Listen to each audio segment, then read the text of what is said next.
السلام علیکم ورحمۃ اللہ وبرکاتہ۔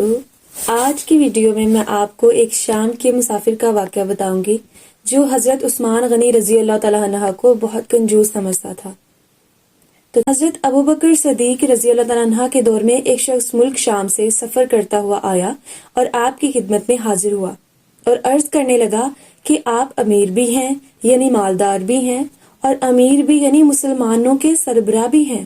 عرض کرنے لگا، حضور میرے اوپر قرضہ چڑھ گیا ہے، میری مدد کریں۔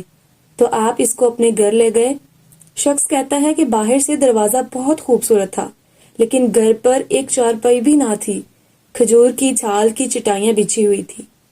فرماتے ہیں سیدنا صدیق ابوبکر رضی اللہ تعالیٰ عنہ مجھے چٹائی پر بٹھا لیا اور مجھے کہنے لگے، یار ایک عجیب بات نہ بتاؤں؟ میں نے کہا بتائیے۔ تو عرض کرنے لگے، 3 دن سے میں نے ایک اناج کا دانہ بھی نہیں کھایا، کھجور پر گزارا کر لیتا ہوں، آج کل میرے حالات کچھ ٹھیک نہیں ہیں۔ تو وہ شخص کہنے لگا، حضور میں اب کیا کروں، میں تو بہت دور سے امید لگا کر آیا تھا۔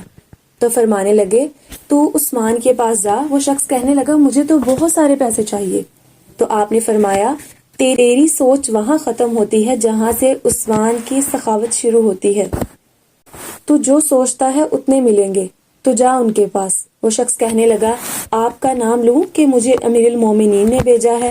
تو فرمانے لگے کہ اس کی ضرورت ہی نہیں پڑے گی، صرف اتنا بتانا کہ میں مقروض ہوں، رسول اللہ صلی اللہ علیہ وآلہ وسلم کا نوکر ہوں۔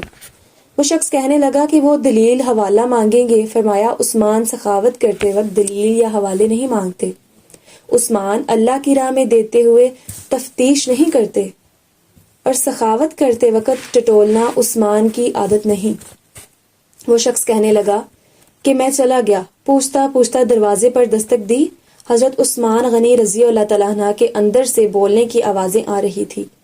وہ اپنے بچوں کو ڈانٹ رہے تھے کہ یار تم لوگ دودھ کے اندر شہد ملا کر پیتے ہو، خرچہ تھوڑا کم کرو، اتنا خرچہ بڑھا دیا ہے، دودھ میٹھا شہد بھی میٹھا، ایک چیز استعمال کرو تو کوئی بیمار تھوڑی ہے۔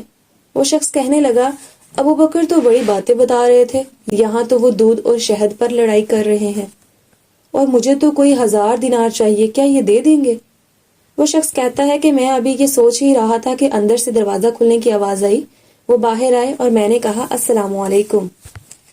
تو انہوں نے میری سلام کا جواب دیا اور سمجھ گئے کہ میں مسلمان ہوں، اور وہ مخاطب ہو کر کہنے لگے، معاف کرنا، بچوں کو ذرا ایک بات سمجھانی تھی، آنے میں ذرا دیر ہو گئی۔ ان کا پہلا جملہ ان کے بڑے پن کا مظاہرہ کر رہا تھا۔ پھر دروازہ کھولا اور مجھے انہوں نے گھر بٹھایا، اور میرے لیے جو پہلی چیز پیش کی گئی وہ دودھ میں شہد ڈال کر دیا گیا، اور پھر کھجور کا حلوہ پیش کیا گیا۔ وہ شخص کہتا ہے کہ میرے دل میں خیال آیا، عجیب شخص ہے، گھر والوں کے ساتھ جھگڑا کر رہا تھا، ایک چیز استعمال کر لیا کرو، اور میرے لیے 3 چیزیں آ گئی ہیں، لیکن ابھی میرا تصور جمع نہیں تھا، میں نے دل میں خیال کیا اتنا تگڑا نہیں جتنا ابوبکر صدیق نے بتایا ہے۔ وہ شخص کہتا ہے کہ کھلانے پلانے کے بعد پوچھنے لگے، کیسے آئے ہو؟ میں نے کہا کہ میں مسلمان ہوں، ملک شام کے گاؤں کا رہنے والا ہوں، اور کچھ کاروباری مشکلات آئی تو مقروض ہو گیا ہوں، میرے اوپر قرضہ ہے اور مجھے کچھ پیسوں کی حاجت ہے۔ شخص کہنے لگا، میں نے تو کچھ پیسے کہا تو انہوں نے ایک آواز دی تو ایک غلام اونٹ پر سامان لدا ہوا لے کر حاضر ہوا۔ وہ شخص کہتا ہے کہ مجھے 3000 اشرفیاں چاہیے تھی۔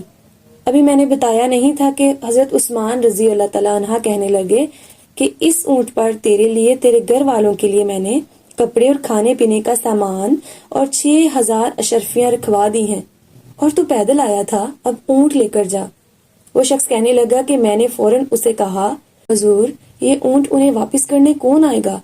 تو حضرت عثمان رضی اللہ تعالیٰ عنہ فرمانے لگے، واپس کرنے کے لیے دیا ہی نہیں ہے، یہ تحفہ ہے، تو لے جا۔ وہ شخص کہنے لگا، میں کہاں سے چلا تھا ڈھونڈتا ہوا، اور پھر مدینے میں آیا، اور جب مدینے میں آیا تو اللہ نے مجھے جھولی بھر کے عطا فرمایا۔ کہتا ہے میری آنکھوں میں آنسو آ گئے، اور میں نے کہا، حضور آپ نے تو مجھے میری ضرورت سے کہیں بڑھ کر نواز دیا ہے، معاف کیجیے گا، میں سوچ رہا تھا دودھ اور شہد پر تو گھر میں لڑائی ہو رہی ہے۔ تو حضرت عثمان رضی اللہ تعالیٰ عنہ نے کہا کہ اللہ نے جو پیسے عثمان کو دیے ہیں وہ اس لیے نہیں دیے کہ عثمان کی اولادیں عیش مستی کرتی پھریں، میرے مالک نے مجھے نوازا ہے تاکہ میں محمد عربی صلی اللہ علیہ وآلہ وسلم کے نوکروں کی نوکری کروں۔ وہ شخص کہتا ہے میں دروازے تک گیا اور میں نے کہا شکریہ. کہتا ہے ابھی میں نے بتایا نہیں تھا کہ مجھے ابو بکر صدیق رضی اللہ تعالیٰ عنہ نے بھیجا ہے. کہ آپ فرمانے لگے کہ شکریہ ابو بکر صدیق کا ادا کرنا جس نے تجھے یہ راستہ دکھایا ہے. وہ شخص کہتا ہے کہ میں نے کہا حضور آپ کو تو میں نے بتایا ہی نہیں ہے کہ مجھے انہوں نے بھیجا ہے. تو آپ رضی اللہ تعالیٰ عنہ مسکرا کر فرمانے لگے چھوڑو آپ کا کام ہو گیا، اس تفصیلات میں نہ پڑو. سبحان اللہ، یہ شان ہے خدمت گاروں کی، سرکار کا عالم کیا ہوگا.